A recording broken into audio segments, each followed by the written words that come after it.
ఈరోజు స్థిరత్వరణంతో సమతలంలో చలనం అనే టాపిక్ చూద్దామండి. ఆ టాపిక్లో ఒక వస్తువు XY తలంలో స్థిరత్వరణం ఏతో చలనం చేస్తుంది అనుకుందాం. XY తలంలో స్థిరత్వరణము ఏతో చలనం చేస్తుంది అనుకుంటే ఏ కాల వ్యవధిలోనైనా సగటు త్వరణం విలువ ఈ స్థిరత్వరణానికి సమానం అవుతుంది. కాబట్టి మరి సగటు త్వరణం విలువ ఈ స్థిరత్వరణానికి సమానం అవుతుంది. కాబట్టి కాలం t = 0 వద్ద వస్తువు వేగం v0, మరి కాలం t వద్ద వస్తువు వేగం v అనుకుందాం.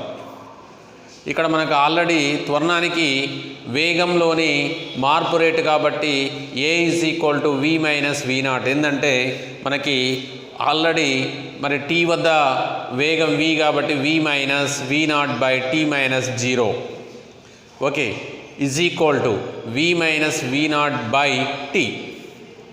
ఇక్కడ ఆల్రెడీ మనకు అంతకుముందు శుద్ధగతిక శాస్త్ర సమీకరణాలు చదివాం. v = v0 + at అని తెలుసు. మరి అంశాలలో వ్యక్తపరిచినట్లయితే మరి vx ఈ రూపంలో రాస్తున్నామండి. vx v0x + axt అని రాసుకుంటున్నాం. vy v0y + ayt అని రాసుకుంటున్నాం. మరి కాలం 0, t వద్ద కణము స్థాన సదిశలు r0 r అనుకుందాం. అలాగే ఇదే కాలాల వద్ద వేగాలు v0 v ఉన్నాయనుకుందాం. అప్పుడు ఈ కాల వ్యవధి మరి టీలో సగటు వేగము మరి చూసినట్లయితే v0 + v/2 అండి. సగటు వేగం v + v0/2 అవుతుంది. కాబట్టి సగటు వేగాన్ని మరి ఏం చేయాలి అని అంటే కాల వ్యవధితో గుణించగా ఏమొస్తుందంటే స్థానభ్రంశం వస్తుందండి. ఎందుకు అని అంటే స్థానభ్రంశానికి మరి వేగం ఇంటూ కాలం కాబట్టి మరి ఈ సరాసరి వేగాన్ని మనము కాలంతో గుణించగా మరి ఏమొస్తుంది అని అంటే మరి ఏది సగటు వేగాన్ని గుణించగా మనకి ఏమొస్తుంది, కాలంతో గుణించగా మరి స్థానభ్రంశం వస్తుంది. కాబట్టి మరి ఈ సగటు వేగాన్ని కాల వ్యవధితో గుణించగా మరి స్థానభ్రంశం వస్తుంది. కాబట్టి ఇక్కడ ఇది స్థానభ్రంశాన్ని మరి ఇక్కడ r - r0గా రాసుకున్నాం. ఎందుకంటే కణం యొక్క స్థాన సదిశలు r0 అనుకున్నాం. కాబట్టి r - r0 = v + v0/2 × t. ఈ v + v0/2 అనేది ఏంటిదండి సగటు వేగం, t అనేది ఏంటిది కాలం. ఇప్పుడు r - r0 = v అంటే ఏంటిది మనకు v0 + at. ఓకే మరి ప్లస్ v0 ఉంది కాబట్టి /2 × t. ఇప్పుడు దీన్ని గుణిస్తే v0 t/2 సపరేట్గా రాస్తున్నాం. 1/2 at²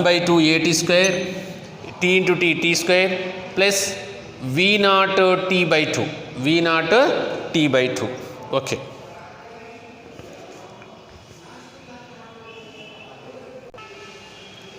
ఇక్కడ r - r0 ఆల్రెడీ మనకు v0 t/2 అని 2 వచ్చినాయి. కాబట్టి v0 t/2 × v0 t/2 plus 1/2 at² అండి.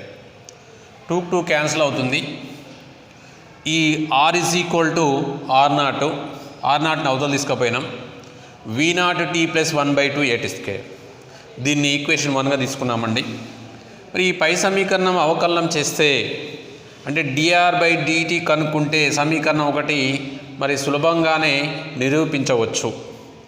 మరి ఇది t = 0 వద్ద r r0 షరతును కూడా మనకు సంతృప్తి పరుస్తుంది. కాబట్టి సమీకరణం 1ని అంశాల రూపంలో మరి క్రింది విధంగా తిరిగి రాయవచ్చు. కాబట్టి మరి ఇక్కడ x మరి ఇక్కడ ఈ రూపంలో రాస్తున్నాం. కాబట్టి ఇక్కడ x0 v0 x × t plus 1/2 మరి axt² రాసుకున్నాం.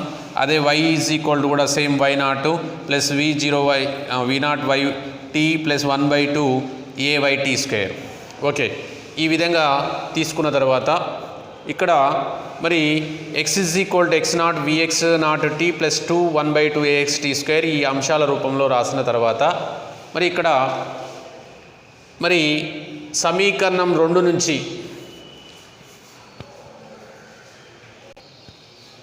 సమీకరణం 2 నుంచి వెంటనే ఇవ్వగలిగే వివరణ ఏమిటి అంటే XY దిశలలో చలనాలను దేనికదే స్వతంత్రంగా పరిగణించవచ్చు అంటే మరి తలంలో ద్విమితీయంగా చలనాన్ని రెండు లంబ దిశలలో మరి స్థిరత్వరణం ఉన్న రెండు ఏకకాల ఏకమిత చలనాలుగా రెండు ఏకకాల ఏకమితీయ చలనాలుగా పరిగణించాలి. మరి ఇదే విధమైన ఫలితం కూడా మనకు ఫలితము త్రిమితీయంగా కూడా వర్తిస్తుందని చెప్పవచ్చు. ఈ ఫలితం ద్విమితీయ చలనాలని రెండు లంబ దిశలో స్థిరత్వరణం ఉన్న రెండు ఏకకాల ద్విమితీయ చలనాలుగా పరిగణించాలి. అప్పుడు ఇదే విధమైన ఫలితము త్రిమితీయంగా కూడా వర్తిస్తుంది అని చెప్పవచ్చు.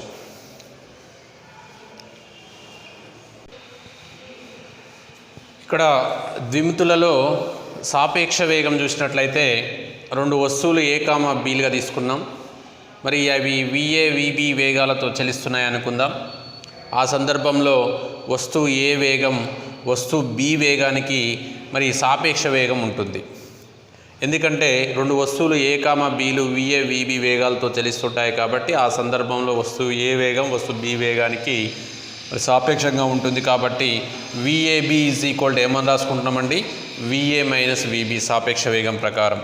అదేవిధంగా వస్తువు B వేగము Aకి సాపేక్షంగా ఉన్నట్లయితే ఇందాకనేమో ఏ వేగము వస్తువు B వేగానికి సాపేక్షంగా ఉన్నట్టు వస్తువు B వేగం Aకి సాపేక్షంగా, అప్పుడు ఆ VBA VB మైనస్ VA అవుతుంది. కాబట్టి ఇక్కడ VAB మైనస్ VBA రాసుకున్నట్లయితే మనకేందంటే ఈ VBA మరి మైనస్ ఇక్కడ మనం కామన్ తీస్తాం కాబట్టి మరి ఇక్కడ మైనస్ ఉంటుంది కాబట్టి ఈ రెండు సమానం కావాలి అని అంటే మైనస్ VBA రాసుకుంటాం.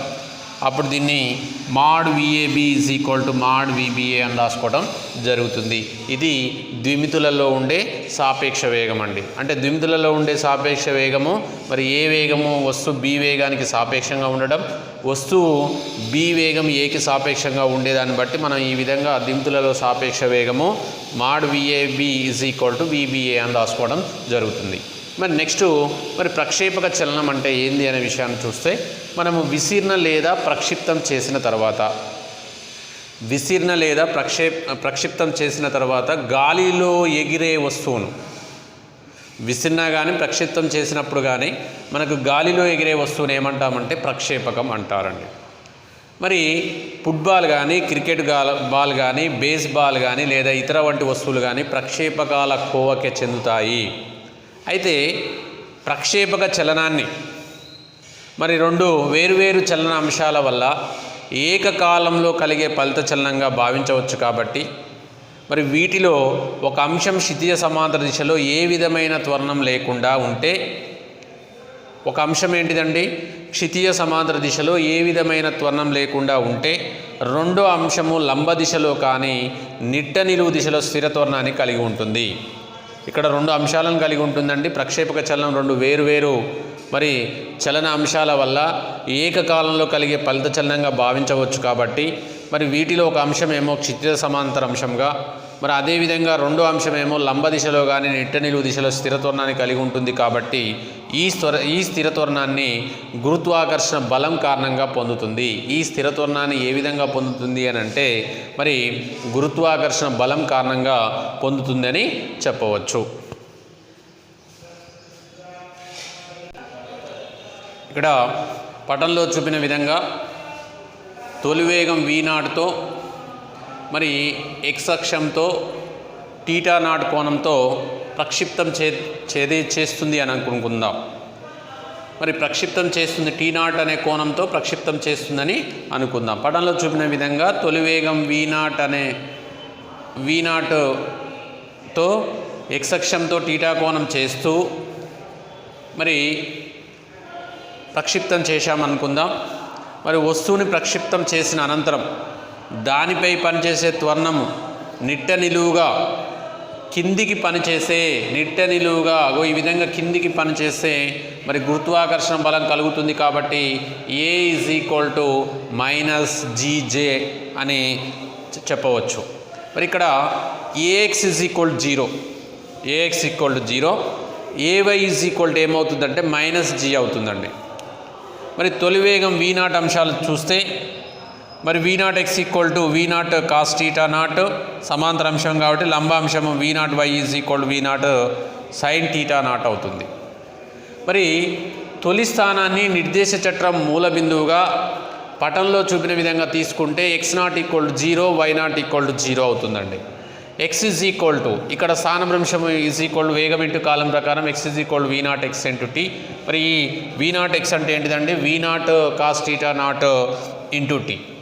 Okay, y is equal to ఇక్కడ మనము మరి y అంశంగా రాసుకుంటున్నాం కాబట్టి V0 sine theta naught into t minus 1/2 GT² రాసుకుంటామండి. ఇక్కడ మరి y is equal to V0 అంటే ఇక్కడ మనకు ఒక సమీకరణం కూడా తెలుసు మనకి, ఏది ut ప్లస్ హాఫ్ GT² ప్రకారం.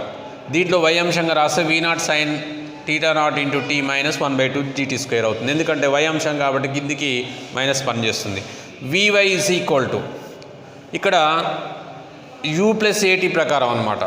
vy is equal to V0 sine theta naught, ఎందుకంటే y అంశం కాబట్టి V0 సైన్ టీటా నాట్ మరి కిందికి పనిచేస్తుంటుంది కాబట్టి మైనస్ GT. ఓకే, ఈ విధంగా మరి ఎక్స్ వై అంశాలలో ఈ విధంగా రాయడం జరుగుతుందండి. మరి theta is equal to tan inverse vy by vx. Okay, tan inverse v by y by vx equal to మనకేమవుతుందంటే 0 అవుతుందని చెప్పవచ్చు.